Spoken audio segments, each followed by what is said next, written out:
that the United States has the reserve currency of the world and the biggest military the human race has ever known to maintain the reserve currency status. Right.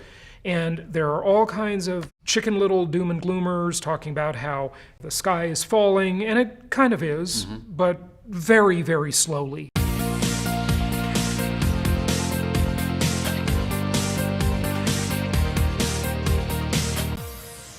I think we all will admit, as humans, we are emotional creatures.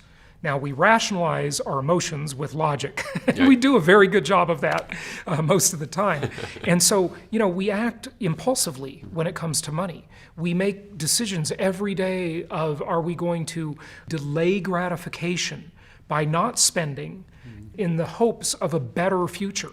And the willingness to delay gratification is a sign of maturity. But the system we have incentivizes us to be financially immature, unfortunately. And so it causes people not to form capital, not to save, because that's the incentive.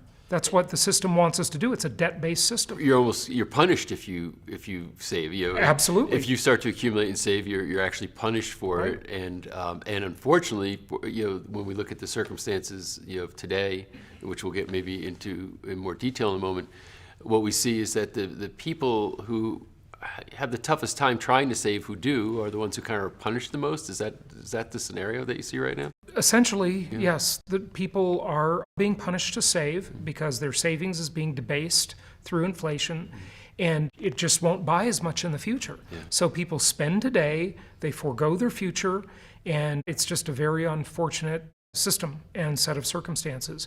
But you can benefit from this if you know the game, right? You can actually game the system. And that's what I teach my real estate investors to do, is to game the system through a strategy I developed called inflation-induced debt destruction. I know it's a mouthful. We'll go through that for sure. So, but if I were to summarize kind of your trajectory, got the bug when you were younger, started investing in real estate, then decided you need to study economics, and at that point, I guess you realize, wow, this is a rigged game. It is rigged. The way that this all works, the Fed, these central banks, the monetary policies, that they put into place, and that we're kind of pawns in that game. And as I like to explain to my kids, I said, it's like somebody gave me a credit card to live my whole life on today, and then after I die, you got to pay it, and your kids got to pay it, and your kids got to pay it. It's kind of.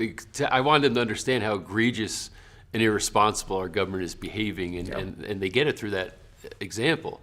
But this is the kind of the interesting and curious thing is they said, okay, so my eyes are open. I see what's going on, and what's the solution? Can I turn this to my advantage? And you said that there are ways to do this. There are definitely ways to do it.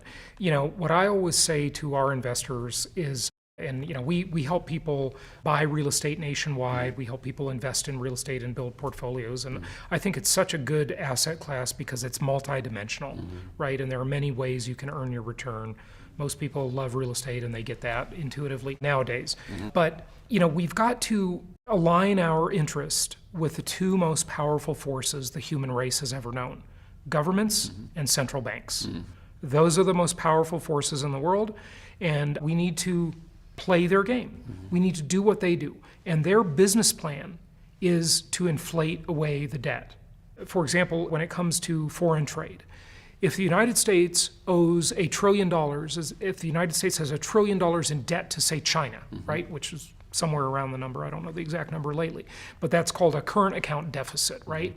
And if it has that debt, and its currency is inflated by 10%, whether that be in 1 year or 2 years, $100 million of debt just vanish. Poof. It's a beautiful thing.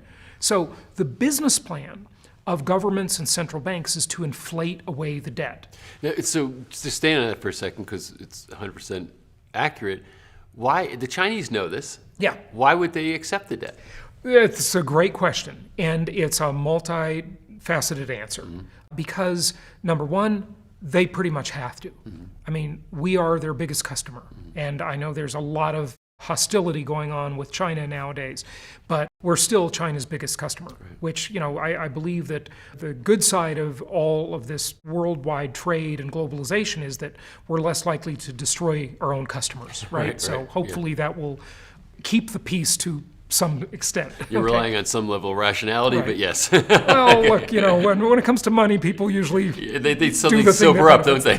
yeah, they do sober up. So the anger might subside to just get the next batch of money. So they know we're inflating away the debt.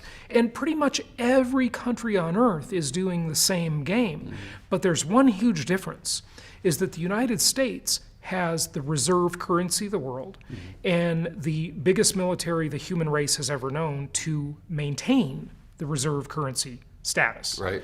And there are all kinds of chicken little doom and gloomers talking about how the sky is falling, and it kind of is, but very, very slowly.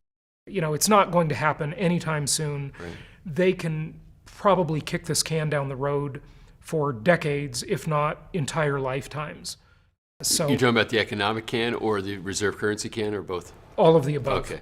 China sort of has to accept that situation. They know it's happening, of course, and they still even buy our debt to some extent. They don't necessarily want to, but there's all of this stuff going on behind the scenes. There are all of these different pressures that countries can bring to bear on each other. And I think a lot of this, now the world understands it much better with the sanctions on Russia.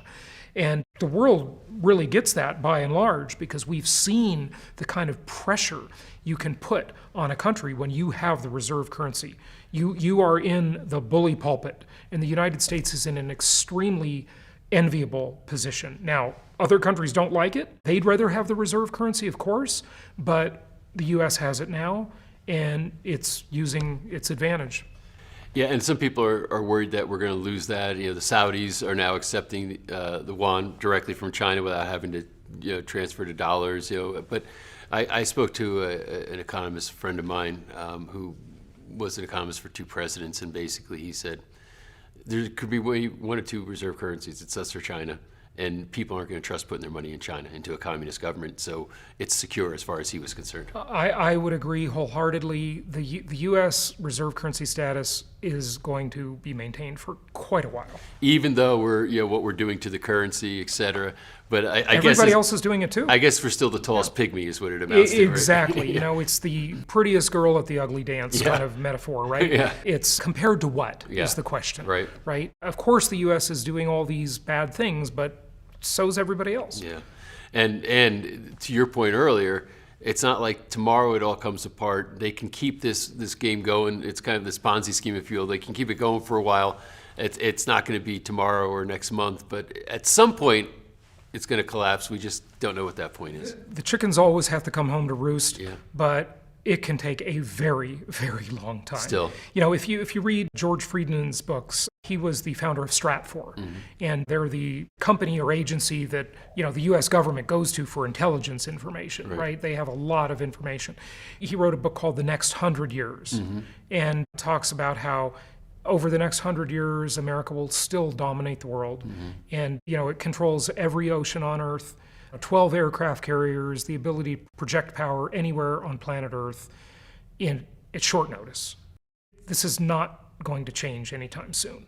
I admit that there is a lot of nibbling around the margins, no question about it. There are countries and governments and other central bankers who don't like the situation, but it's going to remain for a while, in my opinion.